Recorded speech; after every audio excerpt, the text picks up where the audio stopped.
it is nice that you are kind of like a character in this movie as well. It kind of instantly gets name recognition. It instantly gets like, Yeah. some horror cachet. I talked to Alex Essoe and she was just like so happy to be working with you and just like learning from you, learning, like seeing how you do things, see like how you prepare, and just like having that experience was special to her too.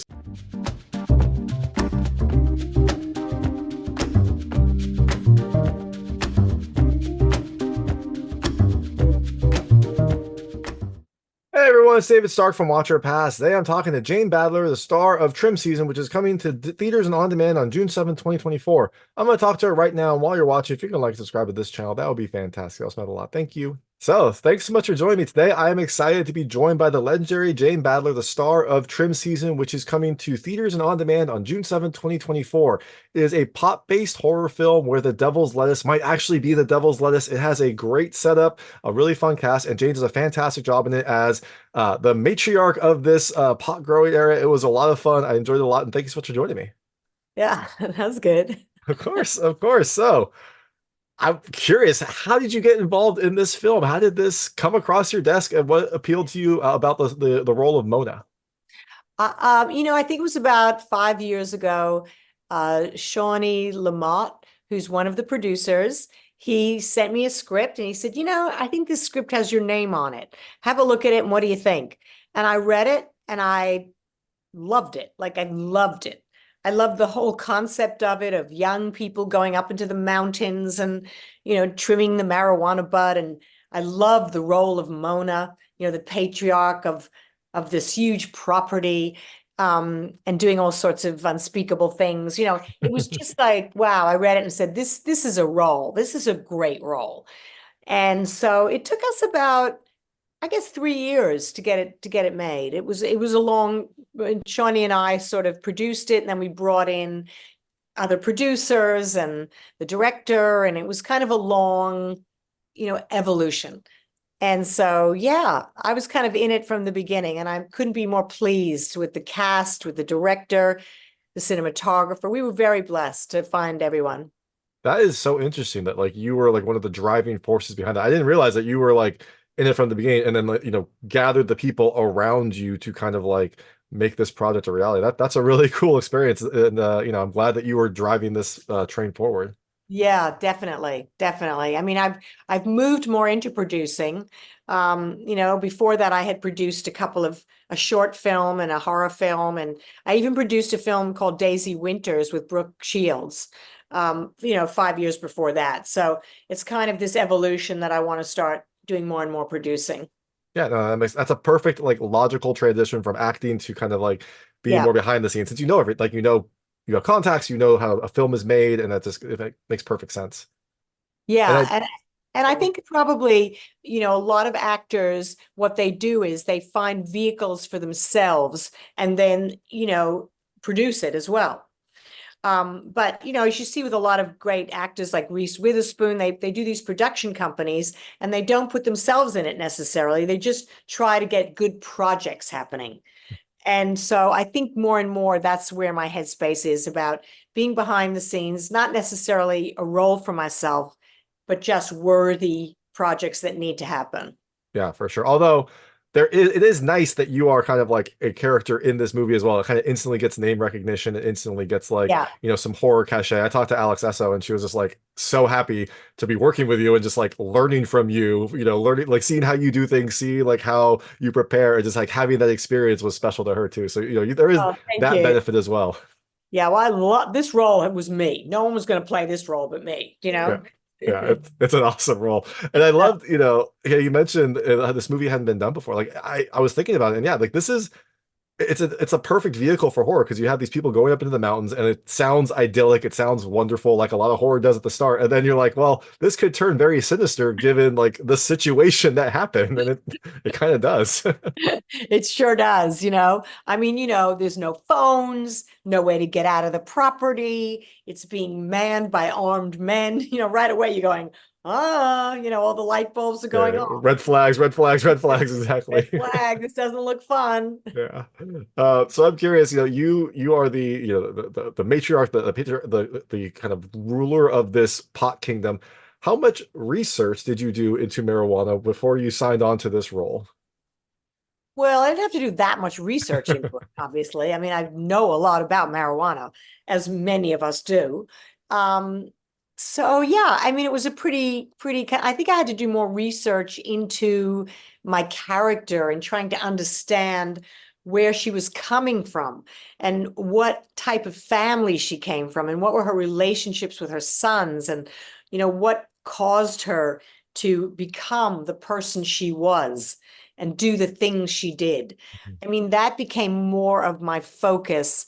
And of course, watching the documentary Magic Mountain, which was about the young people who had disappeared in Northern California. It was a documentary when they were, trimming marijuana buds because at that time it was illegal and it was run by gangs. So that was Wow. a good background to have. But yeah, Yeah, for sure. And I liked, how you did a lot of research in your family because there were some like historical aspects to this that if you are like seeped in, some sort of like horror traditions, they kind of made sense. It wasn't focused, but there were references. You're like, oh, that's an interesting way that this story progressed to be here in Northern California on a pot farm. Like that kind of yeah, lineage was interesting. yeah, absolutely.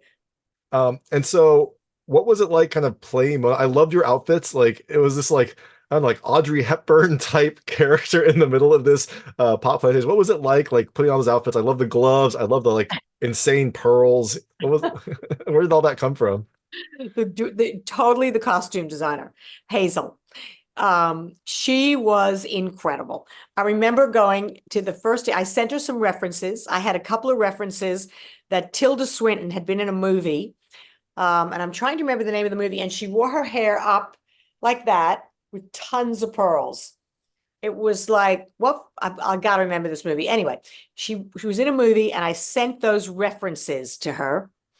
And I sent a few other references. And then when I showed up the day of the costume fitting, there were all these extraordinary clothes. Like I just thought, oh, okay, wow, this is really, you've done this. You really have. Even the little outfit she wears in the kitchen, there's like a little scene in the house.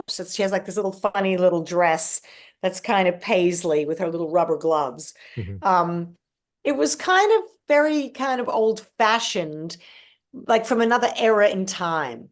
It reminded me of old movie stars, like in the 40s or something. It wasn't the way people dress now, which is kind of a nod to how long she's lived, that Exactly. Yeah. she's not what she appears to be.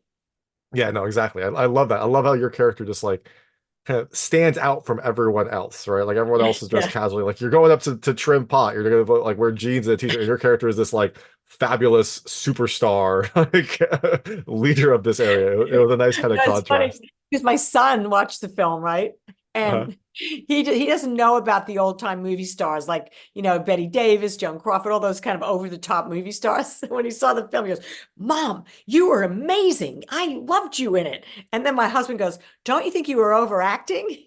So it's like oh, I got like the two sides to it. Like, well, honey, she's lived thousands of years and she does the most, she has all these superpowers. So no, I don't think I was. yeah, exactly. Also, you're like, honey, shouldn't you like not say that? Like, be careful. You saw what I can do. Like, you Now don't you want to better anger be me. careful what you say about me. Exactly. So, I was also curious, like, what was it like working with the cast? It sounds like it was a fun experience, but like, for lack of a better word, like you were kind of like the leader of this project, but were you also like set mom because like everyone else was a younger kid, and so what was it like working with them? Was it a lot of fun? Did you kind of interact with them a lot? What was your day-to-day like with them? Yeah, I would say they all had the best time together. They got very close, lots of bonding with them. And I was a little bit, like I'd watch going, feeling that little lonely thing. But I was never going to be super friendly with the cast or be hanging out with them just by the virtue of my character. Mhm. I mean, the fact that I was the one who was doing that, there was this separation between us in the film where they were frightened of me or they looked up to me. And I had to sort of maintain that. I didn't really want to kind of hang out and drink with them so I kind of kept my distance a little bit just by the virtue of the character.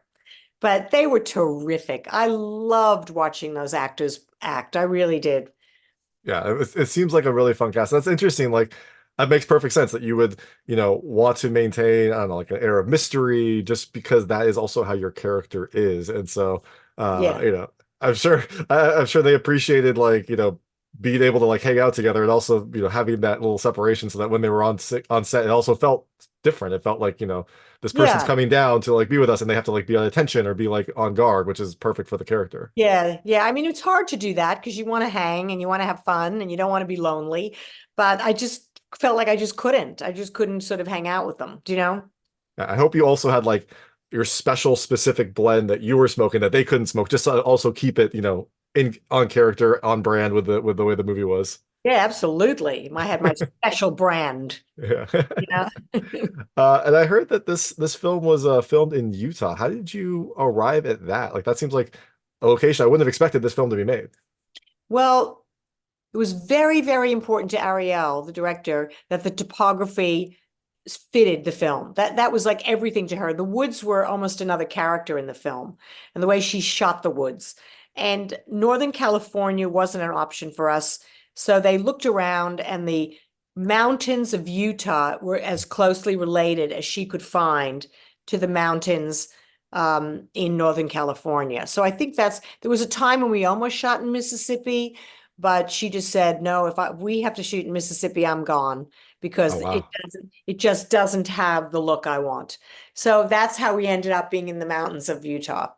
And I think that was the right call because I guessed it was in It looked like Yeah. Northern California mountains, so that was my guess. And then I heard Utah, I was like, that's not what I would have thought at all. But that's amazing, like that you were able to find somewhere that looks close Yeah. enough that it kind of fits in with the story. And it was fun to shoot there. I mean, it was really, the mountains were beautiful. And I mean, it was very cold. And, we shot through the night every night. So most horror films shoot through the night. That's kind of what happens. And so it's challenging, it kind of makes you a bit topsy-turvy, but that all suits the film, Yeah, exactly, exactly. Yeah. I asked Alex, would it almost like become a summer camp because you're out there with them, you're hanging out with them all day. It must have been like a fun almost camp experience being Yeah, out I there in think the woods. Yeah, I think they had a ball, those kids. They saw them, those kids, they're not kids. They have to be their Those kids. youngins. Those youngins, I mean, I could see how much fun they were having. I mean, like I said, my sister came out to stay with me, which was really good because I get lonely sometimes, on a set. I'm a people person and I don't like being totally on my own. And so she came and she was there for me, which was really great. But mostly I was pretty much on my own. So I didn't get to have all the fun that they were having, Yeah, yeah, exactly. which is fine. That was just the way that my role was, and I just kept it that way. Yeah, no, that makes sense. And Yeah. yeah, I mean, I'm sure you had enough fun, but yeah, it makes sense that you would not be like entrenched with them. It's a different experience. And I also, understand. also being a producer on the show, it gave me a slightly different role because I was acting in it, but I was also aware of, if we were running out of time and let's get this shot in. Mhm. And, normally as an actress, I might complain a little, that's what actors do. We complain, we get a role and then we're tired. I waited for 3 hours. You didn't use me. And what time do you have to have me?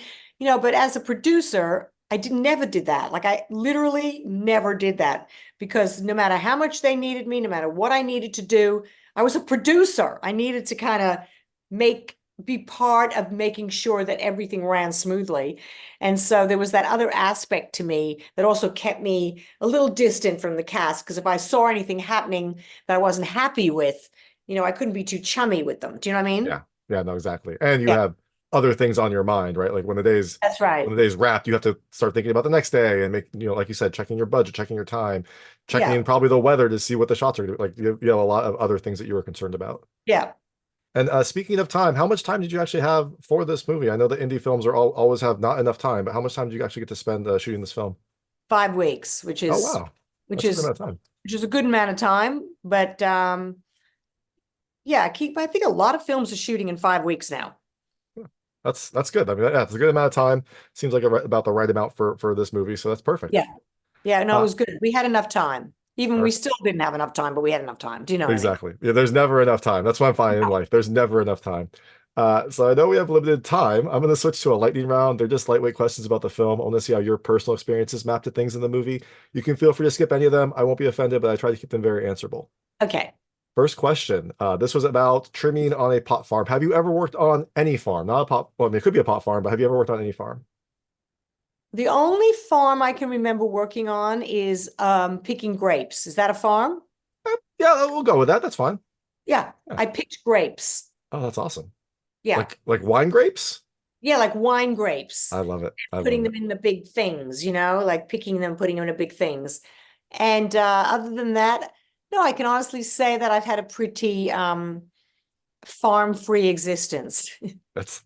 I love it. That's like the nicest type of farm is picking grapes for I wine. know. That's perfect. I, The booziest farm.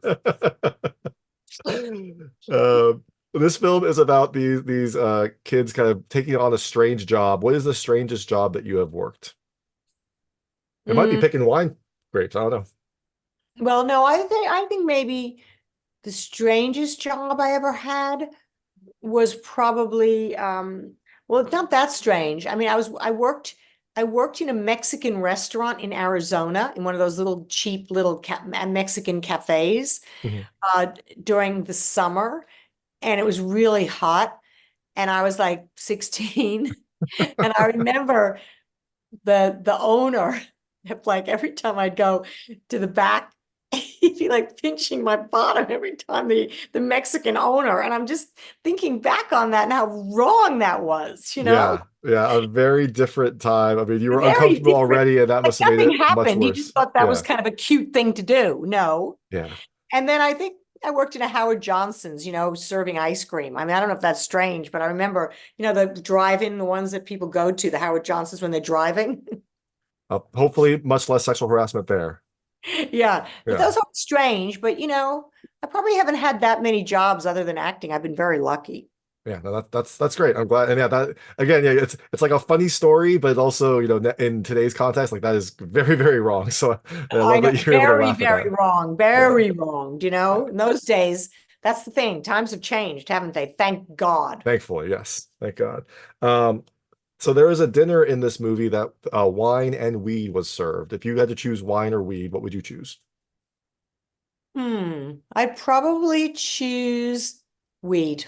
All right. Good choice. Good choice. Maybe it depends on the food, but yeah, that's a good choice. And it fits with your character too. And the last question, most important question, do you have a favorite strain of weed? I like weed that makes me feel sensual All right. That's a nice category, but that makes perfect sense. Yeah. I and like it. giggle. Sensual and giggling. A nice combination of emotions. So the film is being released in theaters and on demand on June 7th, 2024. You are out promoting the movie, getting the word out. But after people see you in trim season, what can they look next from you, either acting or maybe you've got some projects you're producing in some time in the future? Yeah, no, I am. I'm involved in a couple of pictures now as producer in Australia. One of is a two young filmmakers, another horror fantasy that I'm sure we'll be seeing, and another one is about it's a much more serious film about someone who had spent many years in a detention center. So these are two films I'm working on, and I'm also working on a memoir. And yeah, and being a grandmother to my very brand new grandson. That sounds like a very full life. That sounds like a lovely life. And all those projects, the two films and the memoir sound very interesting. So I am excited to check those out eventually. But first, Yeah, make sure to check out Trim Season. It's coming to theaters and on demand on June 7th, 2024. This is a legendary Jane Badler. Thank you so much for your time. thank you so much. That was great. Awesome. Thank you so much. This was a lot of fun. That was Jane Badler, the star of Trim Season, which is coming to theaters and on demand on June 7th, 2024. It is a plot-based horror movie where the devil's lettuce might actually be the devil's lettuce. It has a really great setup, a fun cast, and Jane does a fantastic job in it. If you like this interview, please like, subscribe to this channel. It helps me out a lot. Make sure all my new content goes straight to you. Thank you.